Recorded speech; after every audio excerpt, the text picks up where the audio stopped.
아르센 리팽 사권 813의 비밀 모리스 르블랑 지음 이혜영 그림 구기라이 초대받지 않은 손님 루돌프 캐셀바흐는 일주일 전에 남아프리카에서 이곳 파리로 왔습니다. 그는 남아프리카에서 큰 다이아몬드 광산을 소유하고 있는 사람으로 다이아몬드의 왕이라고 불리는 억만장자입니다. 나이는 30살이지만 재산이 어느 정도인지 헤아리기가 어려울 정도로 엄청나게 큰 부자였습니다. 캐셀바흐는 독일인 사업가로 키가 크고 얼굴은 건강한 붉은빛을 띠고 있고 이마는 반듯했으며 광대뼈는 툭 튀어나와 활기차 보였습니다. 그에 비해 금태 안경 너머로 보이는 연한 푸른빛 눈은 꿈을 꾸는 듯 부드러운 인상을 자아냈습니다. 캐셀바흐는 늘 비서 체프먼과 함께 다녔습니다. 체프먼은 언제 어디서나 차분하게 캐셀바흐를 도와주는 성실한 비서였습니다. 파리에 도착한 그들은 팔라스 호텔에 짐을 풀었습니다. 다이아몬드 왕답게 호텔의 한 층을 전부 빌려 다른 사람의 접근을 피하고 조용히 지내고 있었습니다. 캐셀바흐는 며칠 동안은 아무도 만나지 않고 조용히 사업을 구상하며 지냈습니다. 며칠 후 캐셀바흐는 오랜만에 호텔 근처의 식당으로 점심을 먹으러 나갔습니다. 오랜만에 외출을 해서 그런지 시원한 바람이 더욱 상쾌하게 느껴졌습니다. 식사를 마치고 돌아온 그는 응접실 문턱을 넘어가려는 순간 멈칫했습니다. 뭔가 이상한 느낌이 들었기 때문입니다. 그는 발걸음을 멈추고 비서 체프먼에게 나직하게 속삭였습니다. 누군가 이 방에 들어왔었군. 네? 그럴 리가요. 체프먼, 틀림없어. 영문도 모르고 덩달아 우뚝 선 비서가 어리둥절한 표정으로 말했습니다. 방금 선생님이 직접 열쇠로 문을 여셨잖아요. 그리고 열쇠는 점심을 드시는 내내 선생님 주머니에 들어있었는데 누가 여길 들어올 수 있었겠어요? 비서의 말에 캐셀바흐는 고개를 절레절레 흔들었습니다. 그리고는 벽난로 위를 가리키며 말했습니다.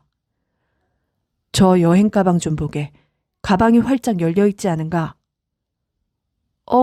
아까는 분명히 닫혀 있었는데 정말 이상하네요. 가방 안에 감나가는 물건도 없는데. 그렇지. 돈을 훔치려는 건 아닌 것 같아. 그럼 왜 가방을 뒤졌을까요? 가방뿐이 아니네. 어제 잠깐 샤워를 하는 사이 책상 위에 두었던 서류들이 흩어져 있어서 이상하게 생각했었다네. 서류가요? 누구 짓일까? 목적이 뭘까? 어쩌면 내 목숨을 노리고 있는 자의 소행일지도 모르겠군. 앞으로 더욱 조심하는 게 좋겠습니다. 호텔 직원에게 말해서 경비원을 복도에 세워서 철저히 감시하라고 전하게. 네, 알겠습니다. 캐셀바흐는 불안한 표정으로 방 안을 왔다 갔다 했습니다. 그의 머릿속은 여러 가지 생각으로 혼란스러웠습니다. 내가 묵고 있는 415호에는 넓은 음접실과 2개의 침실, 이렇게 3곳이 있어. 그런데 그 문들은 다 잠겨 있었어. 그런데 누가, 어떻게, 왜 이곳에 들어온 거지? 이리저리 방 안을 서성거리던 캐셀바흐는 창가로 다가갔습니다. 창밖에는 봄의 환한 햇살이 반짝이고 있었습니다.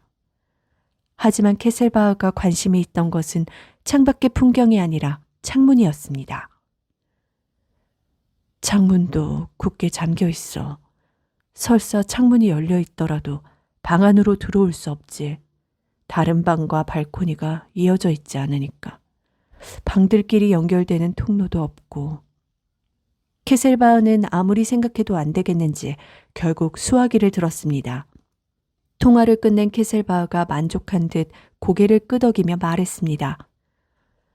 파리 경찰청에 르노르망 치안국장과 통화했네. 구렐 경감이 온다는군. 그렇군요. 그들이 오면 날 노리는 자들이 누군지 알 수 있겠지.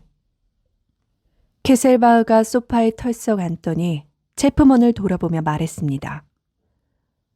도저히 이해가 안 되는군. 왜 자꾸 이상한 일이 일어나는 걸까?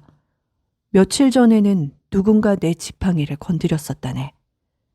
비서가 고개를 갸웃거리며 말했습니다. 혹시 착각하신 것 아닐까요? 체프먼의 표정은 전혀 불안해 보이지 않았습니다.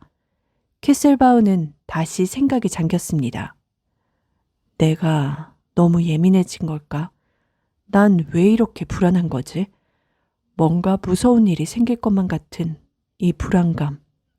혹시 누군가 내 비밀을 눈치채고 나를 노리고 있는 건 아닐까? 그렇다고 그 일을 그만둘 수는 없지.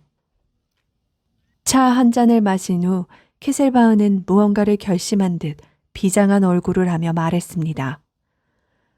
난 돈이라면 남부럽지 않을 만큼 얼마든지 있어. 이번 일은 돈 때문에 하는 게 아니야. 돈보다 더 큰 힘, 강력한 권력을 손에 넣기 위해서지. 이번 일을 반드시 성사시켜야 해. 그러면 나는 다이아몬드의 왕이 아니라 진짜 왕이 되는 거야. 그때였습니다. 따르릉 따르릉 방 안에 요란한 전화벨 소리가 울려 퍼졌습니다. 케셀바흐가 직접 전화를 받았습니다. 여보세요. 아, 대령이요? 얼른 와주시오. 수화기를 내려놓은 케셀바흐가 체프먼에게 당부했습니다. 조금 있으면 바르바레 대령과 그의 친구가 올 걸세. 그들이 도착하면 안내해주게. 네. 오늘은 바르바레 대령과 그 친구 구렐 경감 이렇게 세 사람만 만날 테니 그 외에는 아무도 4층으로 올라오지 못하도록 프런트에 잘 얘기해 놓게. 찾아온 사람의 이름도 확실하게 적어두라고 하고. 네, 알겠습니다. 참 체프먼, 돌로레스는 어디 있나? 오전에 몇 가지 살 게 있다고 하녀와 함께 나가셨는데 아직 돌아오지 않으셨습니다. 또 드레스와 반지를 사려고 하는 모양이군. 돌로레스는 오페라 가수이며 아름다운 미모를 갖고 있습니다. 화려한 것을 좋아하고 보석으로 꾸미는 것을 즐겨합니다. 케셀바흐는 극장에서 공연하는 그녀의 모습에 반해 곧바로 청혼을 했고 두 사람은 빠르게 가까워졌습니다. 그리고 3달 전에 결혼을 했습니다. 방을 나간 체프먼은 호텔 직원에게 케셀바흐의 말을 전하고 다시 돌아왔습니다. 이때 케셀바흐는 검은 가죽 주머니를 손에 들고 뭔가를 생각하고 있었습니다. 체프먼의 눈길이 검은 가죽 주머니에 닿았습니다. 저 주머니가 뭐지? 또 선생님은 뭘 저렇게 깊이 생각하고 있을까? 체프먼이 쳐다보고 있는 것을 느낀 케셀바흐는 주머니를 얼른 가방 안에 넣었습니다. 이윽고 손님 2사람이 도착했다는 연락이 왔습니다. 바르바레 대령만 이곳으로 모시고 오게. 네. 중요한 얘기를 나눠야 하니 아무도 방으로 들어오지 못하도록 각별히 신경 쓰게. 네. 구렐 경감님이 오시면 어떻게 할까요? 대령과 이야기가 끝날 때까지 1층에서 기다려달라고 부탁드리게. 알겠습니다. 사실 바르바레 대령은 케셀바흐가 의뢰한 탐정입니다.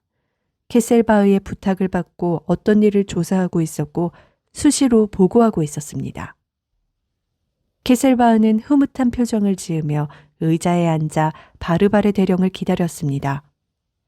서랍에서 서류를 꺼내 대령을 만날 준비도 마쳤습니다. 하지만 아무리 기다려도 대령은 오지 않았습니다. 왜 아직 안 오는 거지? 이상하다고 생각하며 의자에서 일어나려던 케셀바흐는 깜짝 놀랐습니다. 그의 앞에 낯선 남자가 서 있었기 때문입니다. 케셀바흐가 떨리는 목소리로 물었습니다. 당신 누구요? 아르센 리팽 사건 813의 비밀은 흥미진진한 대역전 드라마를 그려내는 작품입니다. 이 소설은 파리의 팔라스 호텔에서 시작되는데 케셀바흐가 가진 비밀 문서를 리팽이 훔치려는 데 성공하고 그 후로 일련의 사건들이 벌어집니다. 작중에서 등장하는 인물들은 매력적이며 각자 독특한 개성을 지니고 있습니다. 아르센 리팽은 순간적인 상황 판단과 창의적인 해결책으로 독자를 깜짝 놀라게 합니다. 그와 대조되는 캐릭터인 엘렘 역시 검은 망토로 가려진 신비로운 살인마로서 그의 등장으로 스토리의 긴장감과 스릴이 고조됩니다. 소설 속에서 벌어지는 사건들은 예상치 못한 반전과 급변을 자주 경험하게 됩니다. 시체 발견부터 복사본 발견, 다른 인물들의 살해까지 이어지는 연속된 사건들은 독자를 계속해서 궁금증에 몰입시킵니다. 작가 모리스 르블랑은 수수께끼와 단서를 조각조각 내며 전개해 가면서도 결말까지 예측하기 어렵게 만듭니다. 특히 이 소설에서 주목할 만한 점 중 하나는 문학적인 재능과 서술력입니다. 모리스 르블랑은 세세한 디테일과 풍부한 서술력을 바탕으로 독자들을 속속들이 몰입시키며 스토리를 전달합니다. 긴장감 넘치는 상황과 장면을 정교하게 구성하여 독자에게 생생한 이미지와 강렬한 경험을 선사합니다. 아르센 리팽 813의 비밀은 흥미진진한 스토리와 다양한 인물 설정, 예측할 수 없는 전개 등 여러 가지 요소로 구성된 우수한 추리 소설입니다.